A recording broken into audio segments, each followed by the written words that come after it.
அனைவருக்கும் வணக்கம். இன்றைய ஆரோக்கிய தலைப்புல நாம எத பத்தி தெரிஞ்சுக்க போறோம் அப்படின்னா, கொத்தவரங்காயில இருக்கக்கூடிய நன்மைகள பத்தி தாங்க தெரிஞ்சுக்க போறோம். கொத்தவரங்காயில பார்த்தீங்கன்னா, கிளைகோ நியூட்ரியன்ட்கள் வந்து அதிகமா இருக்கு அப்படின்றதுனால, இத சாப்பிடும் பொழுது ரத்தத்துல இருக்கக்கூடிய சர்க்கரையினுடைய அளவு சீரா வந்து இருக்குங்க. அதே மாரி கொத்தவரங்காயில கால்சியம், பாஸ்பரஸ் சத்துக்கள்லாம் அதிகமாவே இருக்கு. இதனால நீங்க இந்த காய நீங்க தொடர்ந்து எடுத்துக்கும் பொழுது, எலும்புகள், பற்கள் எல்லாமே வந்து வலுவடைய ஆரம்பிக்கும். அது மட்டும் இல்லாம, கொத்தவரங்காயில இரும்புச்சத்து, அயன் வந்து அதிகமாவே இருக்கு. ஸோ இரும்புச்சத்து இருக்கிறதுனால, ரத்த சோகை இருக்கக்கூடியவங்க இத வந்து உணவுல நீங்க சேர்த்துட்டு வந்தீங்க அப்படின்னா, உங்களுக்கு உடல்ல இருக்கக்கூடிய ரத்த உற்பத்தி வந்து அதிகரிக்க ஆரம்பிக்குங்க. அதே மாரி இதில நார்ச்சத்துக்கள் அதிகமா இருக்குன்றதுனால, செரிமான பிரச்சனைகள் வந்து ஏற்படாம வந்து தடுக்கும். மலச்சிக்கல் பிரச்சனைகள் இருந்துச்சு அப்படின்னா, அதையும் தீர்த்து கொடுத்துடும். அதனால குடல் ஆரோக்கியம் பார்த்தீங்கன்னா, ரொம்ப சூப்பரா இருக்குங்க. மேலும் நரம்புகள வலுப்படுத்துறதுக்கு, ஆஸ்துமா போன்ற சுவாச பிரச்சனைகள குணப்படுத்துறதுக்கு எல்லாத்துக்குமே வந்து ஒரு சிறந்த நிவாரணியாக, ஒரு சிறந்த வலி நிவாரணியாகவே வந்து கொத்தவரங்காய் வந்து செயல்படுது அப்படின்னு சொல்லலாம்.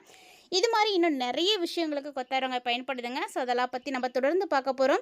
வீடியோக்குள்ள போறதுக்கு முன்னாடி நீங்க இன்னும் நம்ம சேனல சப்ஸ்கிரைப் பண்ணாம இருக்கீங்க அப்படின்னா, மறக்காம சேனல சப்ஸ்கிரைப் பண்ணிக்கோங்க. கூடவே பக்கத்துல இருக்கிற பெல் சிம்பலையும் கிளிக் பண்ணிக்கோங்க. அப்பதான் நாங்க போடக்கூடிய வீடியோஸ் எல்லாமே உங்களுக்கு நோட்டிஃபிகேஷனா உடனுக்குடன் வந்தடையும். நீங்களும் பார்த்து பயன்பெறலாம். வாங்க வீடியோக்குள்ள போகலாம். கொத்தவரங்காய நீங்க தினசரி ஒரு 10 கிராம் அளவு நீங்க எடுத்துட்டு வந்தீங்க அப்படின்னா, கண்டிப்பா உங்களுக்கு நெறைய நன்மைகள் வந்து கிடைக்குது. அது மட்டும் இல்லாம நெறைய நோய்கள்ல இருந்தும் நீங்க வந்து தப்பிச்சுக்க முடியுங்க. குறிப்பா கர்ப்பிணி பெண்கள் எடுத்துக்கிட்டிங்கன்னா, நல்ல சத்தான உணவுகள் வந்து சாப்பிடணும்னு சொல்லுவாங்க. அது ரொம்ப முக்கியம். கர்ப்பிணி பெண்கள் கொத்தவரங்காய நீங்க சாப்பிட்டீங்க அப்படின்னா, உங்களுடைய கருவுல இருக்கக்கூடிய குழந்தையினுடைய ஆரோக்கியம் வந்து ரொம்ப ரொம்ப சிறப்பா இருக்குங்க. ஸோ, அதனால பிரெக்னன்ட் லேடீஸ் எல்லாருமே அதிகமா கொத்தவரங்காய் வந்து சாப்பிடுங்க. அதே மாரி கொத்தவரங்காயில அதிகமா நார்ச்சத்து இருக்கு, பொட்டாசியம் இருக்கு. இதனால இதயத்துக்கு ஒரு நல்ல ஒரு பலத்த வந்து இந்த காய் கொடுக்கும். ஆஸ்துமா பிரச்சனை இருக்கக்கூடியவங்கலாம் கொத்தவரங்காய் வந்து அதிகமா சாப்பிடுங்க. ஏன்னா, அந்த ஆஸ்துமா பிரச்சனையே வந்து இது குணமாக்கி கொடுத்துடும். அந்த அளவுக்கு ஆற்றல் வந்து இந்த கொத்தவரங்காயில இருக்குங்க. அதே மாரி கொத்தவரங்காய் ஒரு வலி நிவாரணியாக வந்து பயன்படுது. அதனால தாராளமா நீங்க கொத்தவரங்காய் எடுத்துக்கலாம். ஸோ, நரம்புகள வலுப்படுத்தி கொடுக்கும். அந்த அளவுக்கு சக்தி இந்த கொத்தவரங்காயில இருக்கு.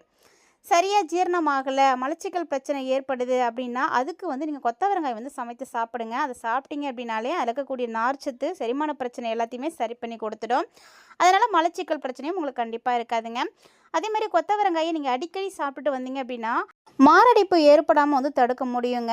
ஏன்னா, இது இதயத்துக்கு ரொம்ப ரொம்ப நல்ல பலன் தரக்கூடிய காய். அதனால யாரும் அவாய்ட் பண்ணாதீங்க. உங்கள்ல யாருக்கெல்லாம் கொத்தவரங்காய் பிடிக்கும் அப்படின்னு மறக்காம கமெண்ட்ல வந்து கமெண்ட் பண்ணுங்க. அதனால வாரத்துக்கு 1 முறையாவது இல்ல 2 முறையாவது இந்த கொத்தவரங்காய உணவுல வந்து சேர்த்துக்கிற மாரி பார்த்துக்கோங்க.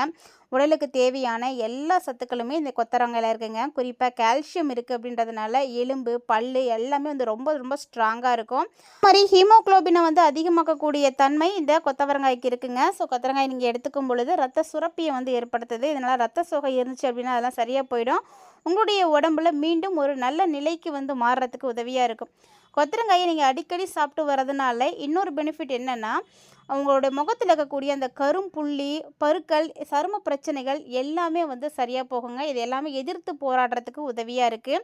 இது மாரி நெறைய விஷயங்களுக்கு கொத்தவரங்காய் வந்து பயன்படுது. அதுலயும் குறிப்பிட்டு சொல்லணும் அப்படின்னா, ஒரு சில பிரச்சனைகள் வந்து சரியா போறதுக்கு இந்த கொத்தவரங்காய் தாங்க ரொம்ப ரொம்ப முக்கியமா இருக்கு. அதில ஃபர்ஸ்ட்டு பார்க்கக்கூடியதுன்னா, சுகர் பேஷண்ட்டு தான். டயாபெட்டிக் பேஷண்ட்ஸ் எல்லாருக்குமே மிகப்பெரிய ஒரு வரப்பிரசாதம் அப்படின்னா, அது கொத்தவரங்கான்னு தான் சொல்லணும். ஏன்னா, இந்த கொத்தவரங்காய் நீங்க சாப்பிடும் பொழுது ரத்தத்தில சர்க்கரையினுடைய அளவ வந்து ரொம்ப ரொம்ப கட்டுப்பாட்டுக்குள்ள வந்து வைக்க முடியும். இன்னும் நெறைய ஊட்டச்சத்துக்களும் கூடவே வந்து கொடுக்கும் அப்படின்றதுனால, நீங்க தாராளமா யூஸ் பண்ணலாம். அதே மாரி யாரெல்லாம் வெயிட் லாஸ் பண்ணணும் அப்படின்னு நினைக்கிறீங்களோ, நீங்களும் வாரத்துக்கு 1 முறை இல்லைன்னா 2 முறை கட்டாயமா பார்த்தீங்கன்னா, கொத்தவரங்காய் எடுத்துக்கோங்க.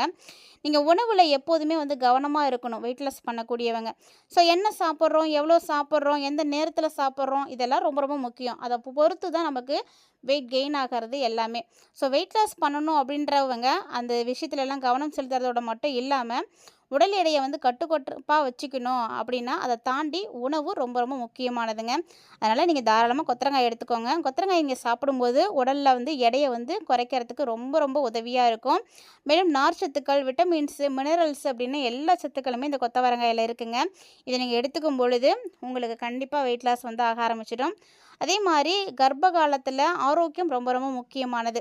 அதுவும் பெண்கள் பார்த்தீங்கன்னா நிறைய ஊட்டச்சத்துக்கள் நிறைந்த உணவுகளை அந்த டைமில் கண்டிப்பாக எடுத்துக்கணும்.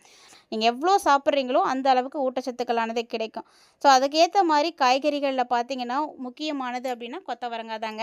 இந்த கொத்தவரங்காயில் ஃபோலிக் அமிலம் வந்து அதிகமாக இருக்குது. ஸோ ஃபோலிக் ஆசிட் வந்து வேணும் அப்படின்றதுக்காக நிறைய பேர் பார்த்தீங்கன்னா டேப்லெட்ஸ்லாம் வந்து எடுக்கிறது உண்டு. ஸோ நீங்கள் கொத்தவரங்காயை சாப்பிட்டீங்க அப்படின்னாலே போதும், ஃபோலிக் அமிலம் உங்களுக்கு அதிலே கிடைச்சிடும். இது உடலில் மற்ற எல்லா ஊட்டச்சத்துக்களையுமே சரியாக உறிஞ்சிக்கிறதுக்கு போதுமான அளவு விட்டமின்ஸ்கள் வந்து கொடுக்கும். அது மட்டும் இல்லாமல் மினரல்ஸ்களும் வந்து கிடைக்கிறதுனால ரொம்ப ரொம்ப ஹெல்ப்பாக இருக்கும். ஸோ எல்லா சத்துக்களும் வந்து கிடைக்கிறதுக்கு. மேலும் பார்த்திங்கன்னா ரத்த ஓட்டத்தை வந்து சீராக்கும். நம்ம உடம்புல நம்ம சுறுசுறுப்பாக இருக்கணும் அப்படின்னா முக்கியமே வந்து ரத்த ஓட்டம் தான். ஹீமோக்ளோபினுடைய அளவு எப்போல்லாம் குறையுதோ அப்போல்லாம் நிறைய பிரச்சனைகள் வந்துடும். ஸோ ரத்த ஓட்டத்தில் தடை ஏற்படுது அப்படிங்கும் பொழுது அதை தடையெல்லாம் சரி பண்ணுறதுக்கு நமக்கு கண்டிப்பாக தேவையானது அப்படின்னா இந்த கொத்தவரங்காய் தாங்க. கொத்தவரங்காய் நீங்கள் எடுத்து சாப்பிடும் பொழுது கண்டிப்பாக உங்களுக்கு ரத்த ஓட்டத்தை வந்து சீர் பண்ணிடும்.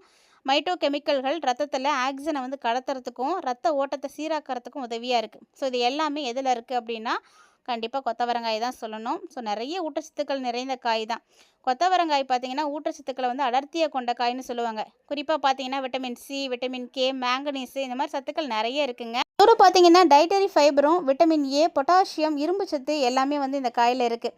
ஸோ இதனால் ஜீரண ஆற்றலை வந்து மேம்படுத்தி கொடுக்கும். ஸோ ரொம்ப ரொம்ப முக்கியமானது அப்படின்னு சொல்லலாம். குடல் ஆரோக்கியத்தை தூண்டி ஜீரண ஆரோக்கியத்தை வந்து மேம்படுத்தி உடல் கழிவுகளை எல்லாமே வெளியேற்றி கொடுத்துடும். குடலில் தேங்கி இருக்கக்கூடிய கழிவுகள், டாக்ஸின்கள் இது எல்லாத்தையுமே வந்து வெளியேற்றும் அப்படின்றதுனால ஜீரண மண்டலம் வந்து ரொம்ப ஆரோக்கியமாக இருக்கும். அதனால் உங்களுக்கு மலச்சிக்கல் பிரச்சனைகள்லாம் எதுவுமே ஏற்படாதுங்க. ஸோ இதெல்லாம் தீர்க்கறதுக்கு முக்கியமான ஒரு காய்னா அது கொத்தவரங்காய் தான்.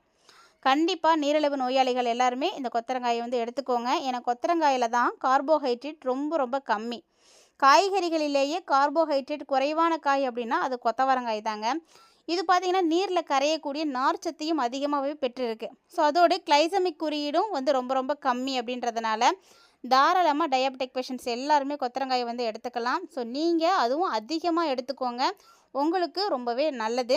ஸோ இந்த மாதிரி நிறைய நன்மைகளை வந்து பெற்றிருக்கக்கூடிய கொத்தவரங்காயை நீங்கள் சாப்பிட்ருக்கீங்களா அப்படின்னு மறக்காமல் கமெண்ட்டில் சொல்லுங்கள். அதே மாதிரி கொத்தவரங்காய் உங்களுக்கு பிடிக்கும் அப்படின்னா மறக்காமல் வீடியோக்கு ஒரு லைக் பண்ணிக்கோங்க. ஸோ இந்த காலகட்டங்களில் நிறைய விஷயங்களுக்கு பயன்படக்கூடிய ஒரு காயாக கொத்தவரங்காய் இருக்குது அப்படின்றத நீங்கள் தெரிஞ்சிட்ருப்பீங்கன்னு நினைக்கிறேன்.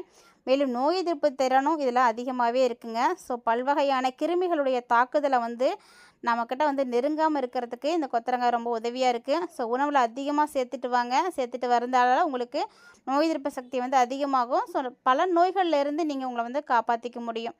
நம்முடைய உடலை பாதுகாக்கிறதோடு மட்டும் இல்லாமல் நமக்கு நல்ல ஒரு பொலிவான தோற்றத்தையும் இது வந்து கொடுக்குதுங்க. எவ்வளவுதான் நன்மைகள் வந்து கொடுத்தாலுமே கூட அமிர்தமாக இருந்தாலும் அளவோடு சாப்பிட்டா தான் நல்லது அப்படின்னு சொல்லுவாங்க இல்லையா? ஸோ அந்த மாதிரி பார்க்கும்போது இந்த வாதம், பித்தம் இது தொடர்பான உடல்நல பிரச்சனை இருக்கக்கூடியவங்களாம் கொத்தவரங்காயை வந்து கொஞ்சம் அவாய்ட் பண்ணிக்கோங்க. மற்றபடி எல்லாருமே கொத்தவரங்காயை விரும்பி சாப்பிட்லாங்க. நலமோடு வாழ நல்லதே சாப்பிடுவோம். இந்த மாதிரி ஆரோக்கிய தகவல்களோட மற்றும் ஒரு தலைப்பில் சந்திக்கலாம்.